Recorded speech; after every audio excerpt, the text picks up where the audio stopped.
오늘은 히브리서 11장에 나오는 모세의 부모에 대한 믿음을 살펴보면서 은혜를 나누려고 합니다.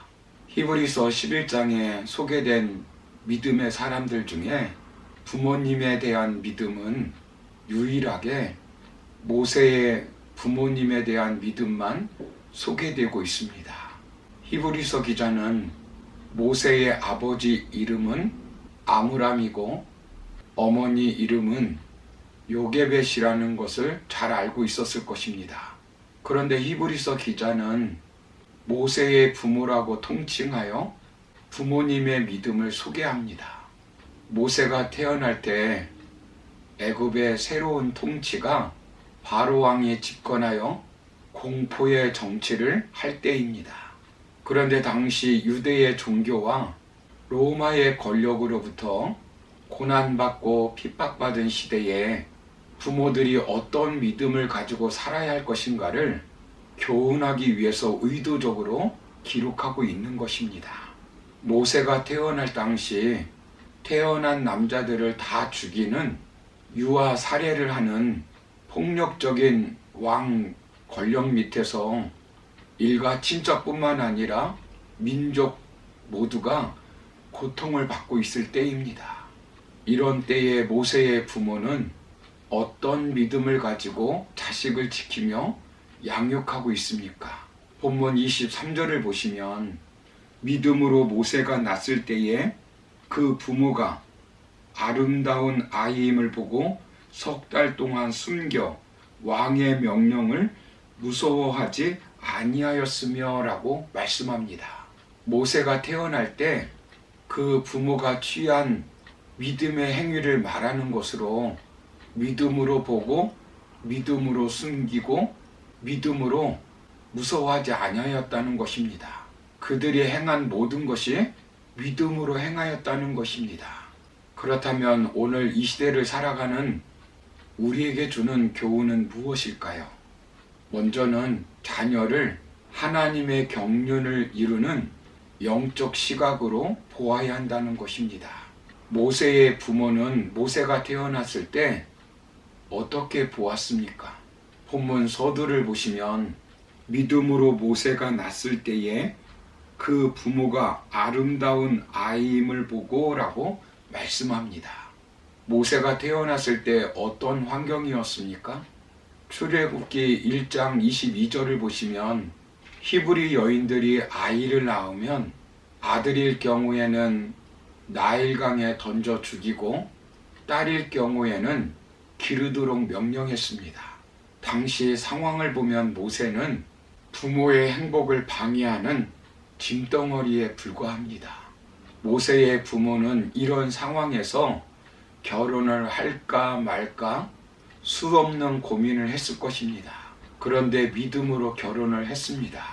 그리고 믿음으로 결혼을 했는데 아이를 낳을까 말까 수많은 고민을 했었을 것입니다. 산에 아이를 낳으면 엄청난 고난을 받아야 합니다. 그런데 믿음으로 아이를 가졌습니다. 이제 남자 아니면 여자아이를 낳을 것입니다. 문제는 여자이면 좋을 텐데 남자아이가 태어나면 죽습니다. 이 고통을 어떻게 감수하겠습니까? 부부는 아이를 낳을까 말까 수많은 번민을 했을 것입니다. 그런데 믿음으로 낳기로 결정했습니다. 낳아보니 아들이었습니다. 죽여야 합니다. 나일강에 버려야 합니다. 이웃집 아이들은 다 나일강에 버리고 있습니다.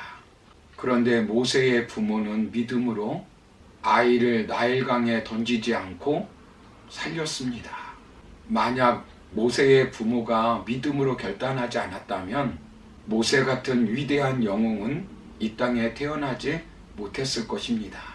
모세의 부모가 죽느냐 사느냐의 문제 앞에 모세를 낳아서 나일강을 버리지 않고 기른 이유가 무엇일까요? 출애굽기 2장 2절을 보시면 그가 잘생긴 것을 보고라고 그 이유를 말씀하고 있습니다. 오늘 본문에서는 아름다운 아이임을 보고라고 말씀합니다. 여기 아름다운으로 번역된 히브리어의 뜻은 도시화된 품이 있는 그런 뜻을 담겨져 있습니다. 신약에서 2회 등장하는데 모세와 관련해서 말씀하고 있습니다. 이 말은 단순히 보호 본능이 아닙니다. 모세의 부모가 아이를 위해서 생명을 걸을 때는 단순히 아이가 아름다운 아이이기 때문에 그런 결단을 내렸다는 것이 아닙니다.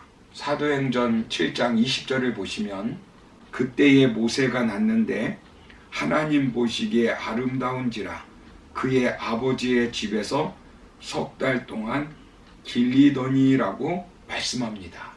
모세는 단순히 아름다운 아이가 아니라 하나님 보시기에 아름다웠다는 것입니다. 히브리서 기자는 하나님 보시기에 아름다운 아이이기 때문에 나일강에 버릴 수 없었다는 것을 강조하고 있습니다. 아이를 하나님 시각으로 보았다는 것입니다. 하나님의 눈으로 보는 것이 믿음입니다. 모세의 부모 마음에 하나님이 계셨기 때문에 하나님의 눈으로 본 것입니다. 모세를 바로의 눈으로 보는 것이 아니라 부모의 눈으로만 보는 것이 아니라 하나님의 시각으로 본 것입니다.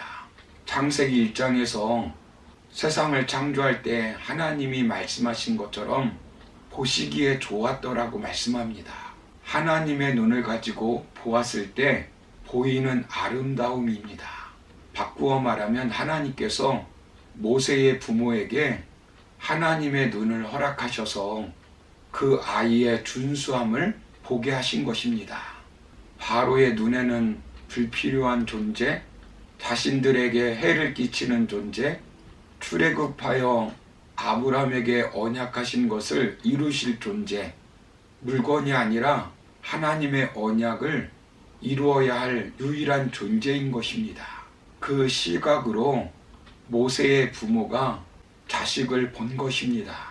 하나님의 시각으로 보면 하나님의 비전과 하나님이 주신 장점과 하나님이 숨겨놓은 잠재력이 보이기 시작합니다. 부모가 처한 환경의 노예가 아니라 하나님의 위대한 계획을 발견하게 됩니다. 그래서 하나님이 주신 비범함을 보고 그 아이를 길러야겠다는 마음을 갖게 되는 것입니다. 모세의 부모는 아름다운 아기 모세의 얼굴에서 그들을 향하신 하나님의 섭리가 있음을 보게 된 것입니다. 바로에게 죽임을 당할 아이가 아니라는 것을 확신한 것입니다. 하나님의 뜻을 이룰 사명자로 본 것입니다. 그래서 그들은 믿음으로 모세를 살려야겠다고 하는 사명감을 가졌던 것입니다. 당시 히브리서를 받았을 때도 이런 자녀의 시각이 필요했습니다. 히브리 공동체에서 쫓겨나고 로마 권력으로부터 예수 믿는 것 하나로 자식을 짐승에게 괴롭힘을 당하고 십자가에 처형을 당해야 할 상황에서 부모들에게 모세의 부모님이 가졌던 마음을 가져야 한다라고 교훈하고 있는 것입니다. 오늘 우리가 살아가고 있는 이 시대에도 마찬가지입니다. 우리가 자녀를 양육할 때 하나님의 시각으로 보는 눈이 열려야 합니다. 어떤 경우에도 우리 자식에 대한 하나님의 선한 뜻이 있음을 분명히 알아야 합니다. 그러므로 하나님의 시각으로 자녀들을 바라보고 자녀들이 믿음 안에서 잘 자랄 수 있도록 돕고 믿음으로 양육하는 저와 여러분 다 되기를 주님의 이름으로 축원합니다. 감사합니다.